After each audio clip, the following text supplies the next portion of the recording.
Hi, I'm Sam. Welcome back to my channel. Today I'm going to go over some of the British Army fitness myths that in fact are probably stopping people from joining the army.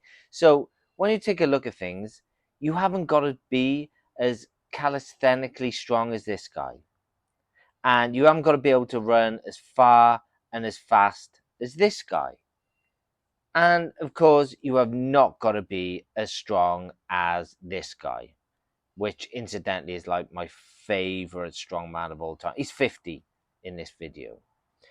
So to put it into perspective, these are the things that you will need to do. Weigh 40 kilograms on your back and go only 4 kilometers, and you've got nearly an hour to do that. Most people will be able to do that anyway, absolutely no problems. And then 15 minutes later, you're generally taking off 15 kilograms. You only got 25 kilograms on your body, and you're going only 2 kilometers, and you got 15 minutes to do that. So that is not something that you cannot train for. Some people, most civilians, will be able to do that, no problem. It'll take it out of them. I get that. It will take it out of them. That's what the tests are designed for. But it's not something that you can't train for. And with the RFT, the only one that people struggle with is the casualty drag, and that's 110 kilograms of dead weight over 20 meters, and you've got like over half a minute to do that.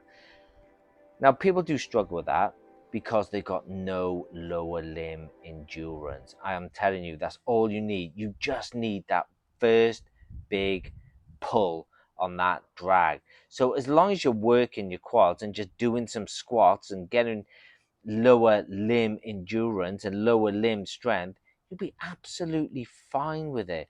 It is not a difficult test whatsoever.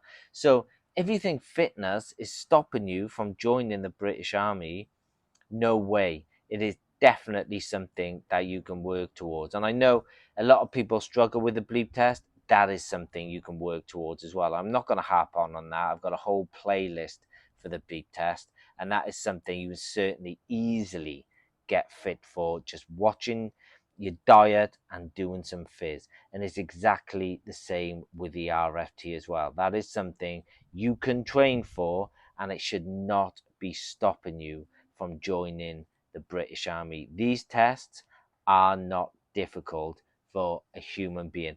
If I can ace them, anyone can. I am telling you, it just takes a little bit of discipline. So that's the first big myth, yeah, that you're never going to be fit enough to join the army. Anyone can get fit enough if they want to join the British Army. The next one that I'm going to go to is things like supplements and protein shakes. A lot of people think that if they're training, they need supplements and they need protein shakes. Now, if what you want to do is lose weight in order to get fit enough to join the army because you're carrying some extra timber, you absolutely do not need any protein shakes or any supplements. All you need is a good diet. Do not waste your money on protein shakes and supplements like creatine because you just don't need it. Now, if you've been to selection and they said that you're too light, your BMI, you're too light, and they turn you away because of that, then you can start incorporating protein and creatine, because creatine will help you hold some water, so that'll hold some weight when you go and weigh in the next time. But your body naturally produces creatine anyway. And if you are going to take creatine, do not use the loading phase. It is completely unnecessary, where they want you to do 3 scoops of 15 grams of creatine for a week and then you go down to 5 grams. It's unnecessary. Just do that 5 gram per week. It's absolute 5 grams a day for that loading phase. Just do not do the loading phase. Just keep it at 5 grams per day. That'll retain your water. That'll help you keep some weight on board if you are losing, if you need to up your way to go back to the assessment center, but that's very rare. Generally, you do not need any supplements whatsoever. You can get more than enough from a really good diet. The next one is the amount of fizz that you do within the army. A lot of people who would be great in the army don't join the army because they have to do fizz. I I don't get it personally, but I know a lot of people who are like that, who are great at other things, who are terrible at fizz.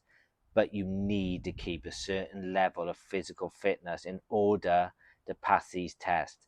But you do not do fizz every day. You don't even do fizz every day in basic training. You will do fizz every day if you're go into certain units, but those people that do fizz every day want to do fizz every day, and that's why they go and join different units.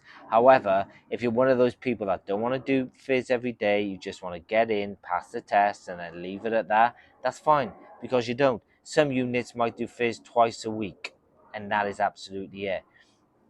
In phase 2 training, you might only do fizz 3 times a week, perhaps.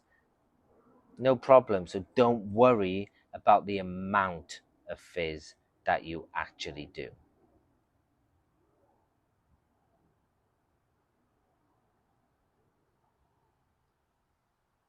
Okay, next up is we got the no pain, no gain myth. Okay, I'm a big one for this, that there are a lot of people on sick chits in the army, and it pretty much makes me sick. I get it, there are a lot of it. But seriously, if you do have any kind of injury when you are doing fizz, just go to the med center, go to the physio, get it checked out. This running through an injury is absolute tripe. Those days have absolutely gone. No one runs through an injury anymore. It just makes it 10 times worse in the future. So if you do have a little niggling injury and you think you can get through it, superb. Try and get through it. But if it's really hurting, don't run through your injuries. Go and get it sorted out. People know those guys who are on the biff chits all the time. They have them laminated and they show it at everything. They'll just get booted out in the end. If you have a little niggling injury, get it sorted out straight away. There's no pain, no gain. It's absolutely rubbish, especially in the gym when you're lifting weights and you think you've hurt your pec, or you've hurt your delt or shoulder and your chest, and you keep training through it. It's just going to put you out for 2, 3, 4 weeks, where you can just go to the med center and say, look, I need a week off fizz, just so then you can get sorted, and all you can do then is just stretch, ready to get straight back into it. They're generally the myths that and the questions that I get asked on this channel. If you do have any others, please just give me a message in the comment section below, and I always try to get back to them all. Take care.